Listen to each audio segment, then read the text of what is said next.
Aleluias! Glórias a Deus por mais um dia que o Senhor nos deu.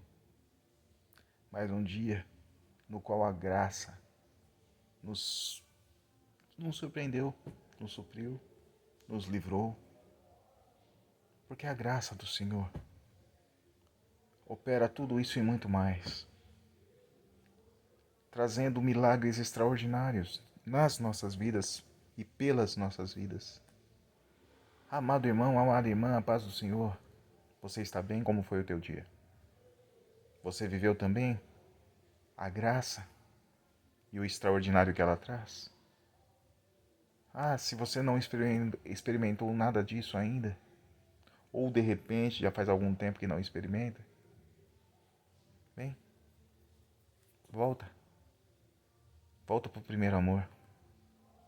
Nós não podemos deixar de praticar as obras que praticamos no início, de quando conhecemos ao Senhor Jesus e nos entregamos a Ele e nos empolgamos em fazer aquilo que agradava a Ele.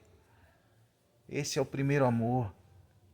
Porque, assim, algumas vezes a gente fala, é empolgação, é tudo, mas não é empolgação, não. É o primeiro amor, do qual a gente não pode sair nunca. Esse primeiro amor, nós temos que praticá-lo todos os momentos da nossa vida. Meu amado irmão, minha amada irmã.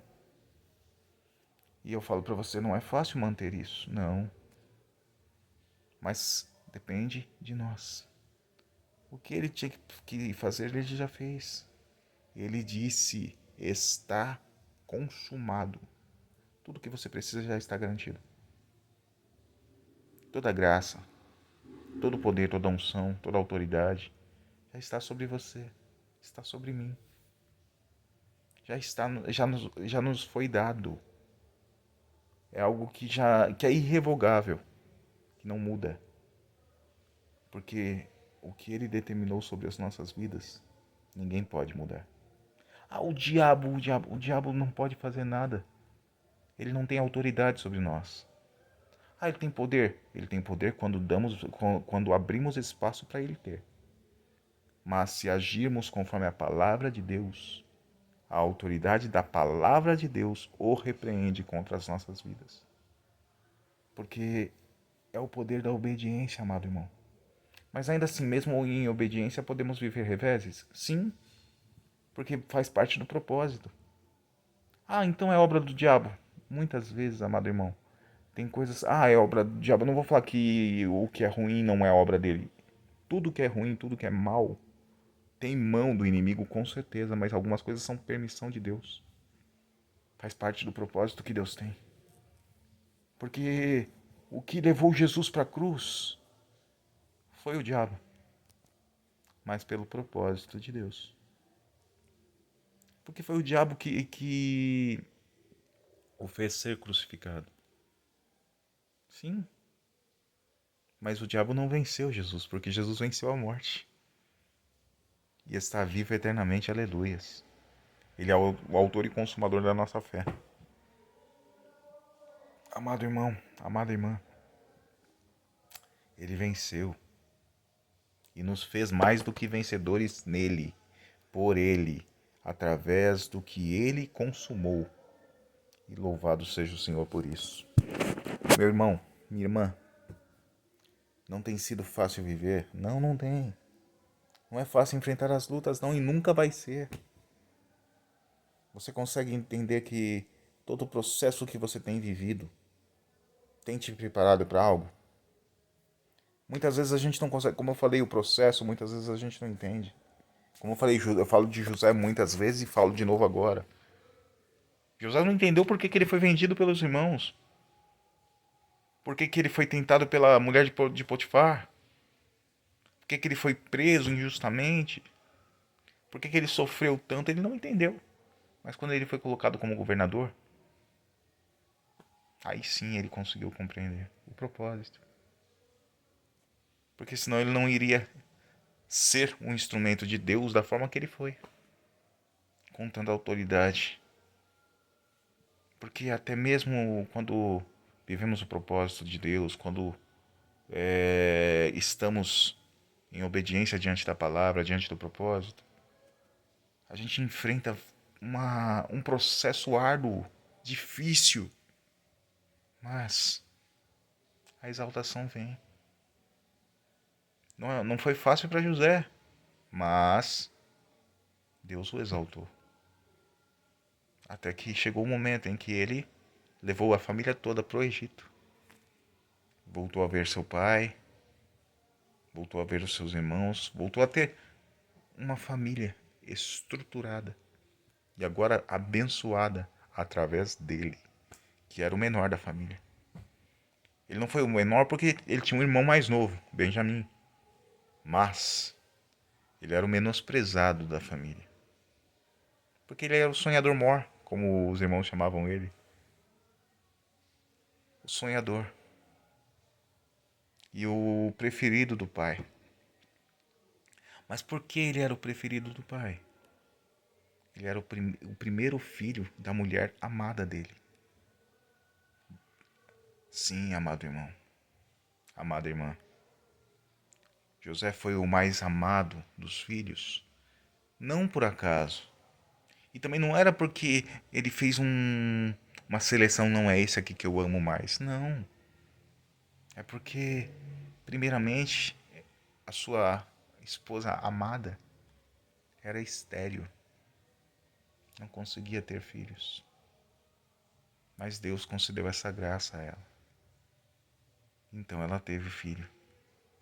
Ela não teve só um, ela teve José e depois teve Benjamim. E no nascimento de Benjamim ela morreu. Mas ainda assim, ela era a esposa amada. Mas, amado irmão, sabe o que acontece? Muitas vezes nós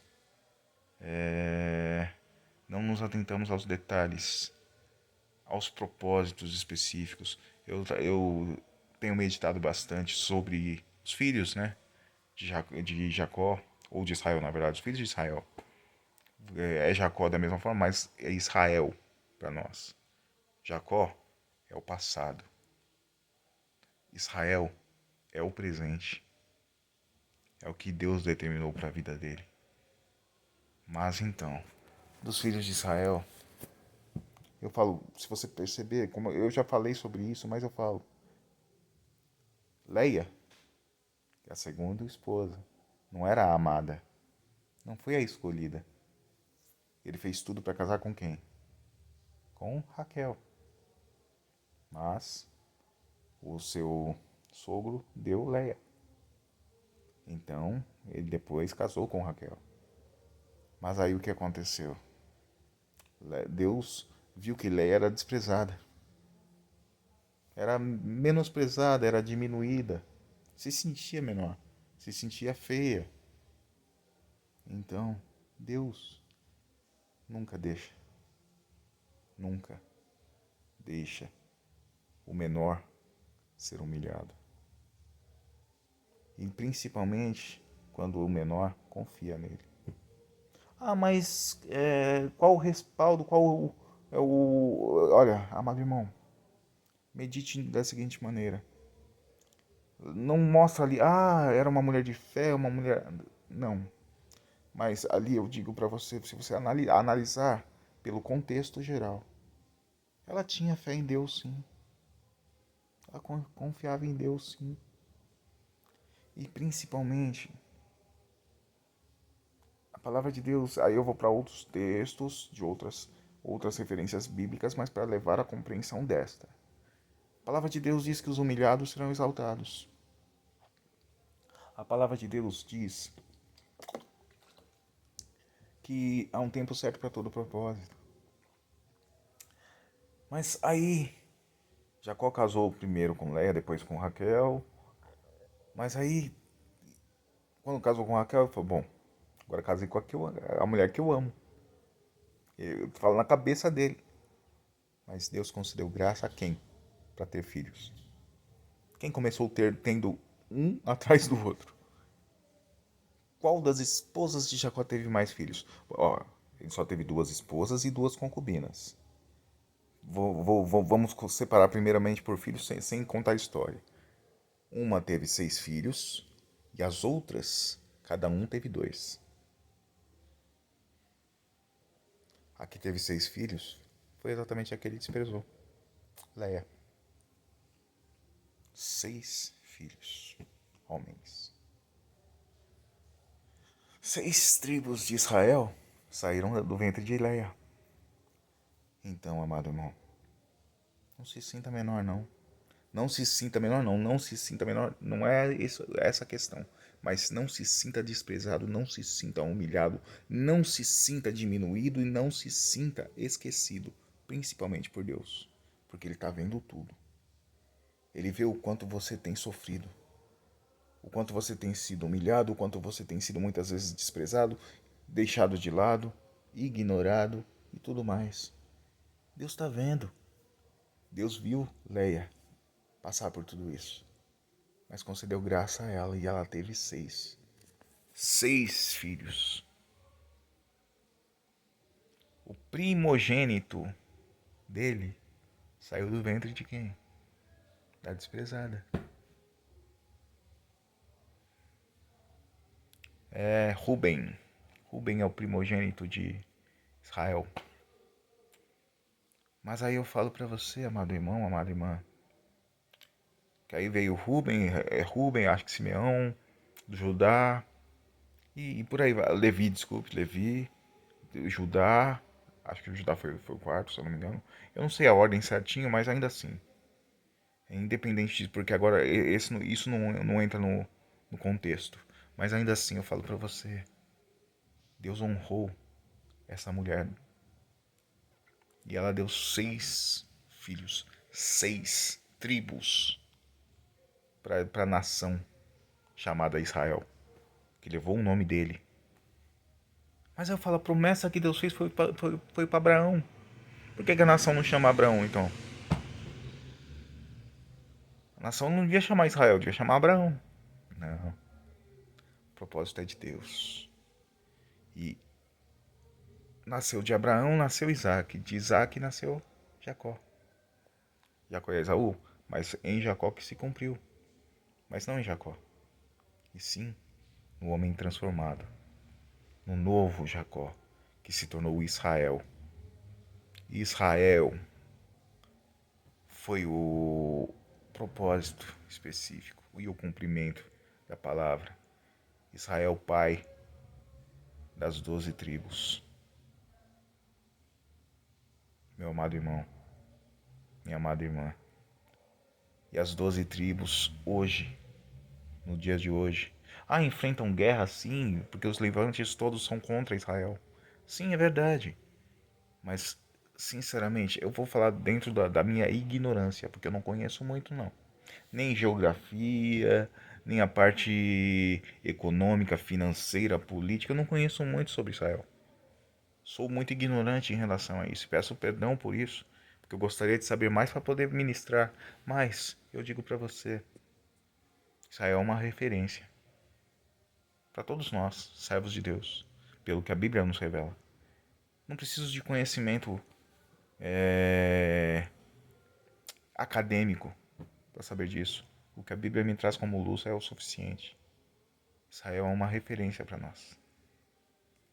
É uma referência para perseverarmos, para alcançar aquilo que Deus tem nas nossas vidas. Porque, sinceramente, Israel perseverou muito, batalhou muito. Como eu falei das mulheres e tudo, mas todo o processo que ele enfrentou, o próprio Israel, tudo que ele enfrentou foi realmente, selou a vida dele como literalmente o pai, o patriarca. Mas a referência é Abrão, seu avô. Sim, nós somos filhos da fé de Abrão e não de Israel. Mas ainda assim, amado irmão, o pai da nação é Israel. Mas a promessa foi feita a Abrão. E glórias a Deus por isso, porque Deus é um Deus de promessa. E Deus é um Deus que cumpre a promessa. E a promessa feita a Abrão cumpriu-se em Israel e nas 12 tribos, que hoje, na verdade, nós não somos da tribo de Israel, mas nós somos Israel de Deus. Somos povo de Deus, através do sangue de Cristo, que veio de uma das tribos, a tribo de Judá. Ele é o leão, leão da tribo de Judá. Nasceu em Belém. Louvado seja o Senhor por isso. Porque ele nasceu em Belém? Não, porque ele é o nosso Salvador. E porque a palavra do Senhor se cumpriu. Ele revelou, ele trouxe vários respaldos bíblicos para nos mostrar aonde nasceria, como se desenvolveria a sua vida, seu ministério na terra e principalmente tudo que ele enfrentaria. Jesus foi humilhado, perseguido, espancado, assassinado. Mas ao terceiro dia ele foi ressuscitado pelo Deus Todo-Poderoso. Ele venceu a morte e nos fez mais do que vencedores por ele. Nós não vencemos, quem venceu foi ele. Entenda, amado irmão, não é você que vence, quem venceu foi ele. Não somos nós que vencemos. Não, mas ele venceu para me fazer mais do que vencedor. Sim, ele me faz mais do que vencedor, mas não é porque eu venço, é porque ele venceu. É porque eu confio nele. Porque ele me deu a graça de entender que eu não dependo da minha força, eu dependo da graça. Eu dependo da palavra, eu dependo da verdade, porque quem me santifica é a verdade, que é a palavra de Deus. Então, amado irmão, fica firme na palavra. Medite na palavra. Busque o conhecimento da palavra todos os dias. Cresça na graça e no conhecimento e viva a plenitude da vontade de Deus para a tua vida. Em nome de Jesus. E que o Senhor esteja presente na tua vida, te dando graça para viver plenamente tudo o que Ele quer que você viva. Seja sempre um instrumento de Deus. Em nome de Jesus. Amém, amado irmão? Louvado seja o Senhor. E que o Senhor nos abençoe e nos guarde. O Senhor faça resplandecer o seu rosto sobre nós e tenha misericórdia de nós. O Senhor sobre nós levante o seu rosto e nos dê a paz, para que durmamos o sono do justo e tenhamos sonhos proféticos, em nome de Jesus. Que Deus te abençoe. Eu amo a tua vida. Conte sempre comigo. Eu estou sempre à disposição. Pode chamar no Messenger, WhatsApp ou da forma que você achar melhor. Na minha assinatura tem todos os meus contatos. Fique à vontade. Eu amo a tua vida. Um ósculo santo para todos, em nome de Jesus. Que Deus abençoe. Ótimo final de semana para todos, em nome de Jesus. Amém.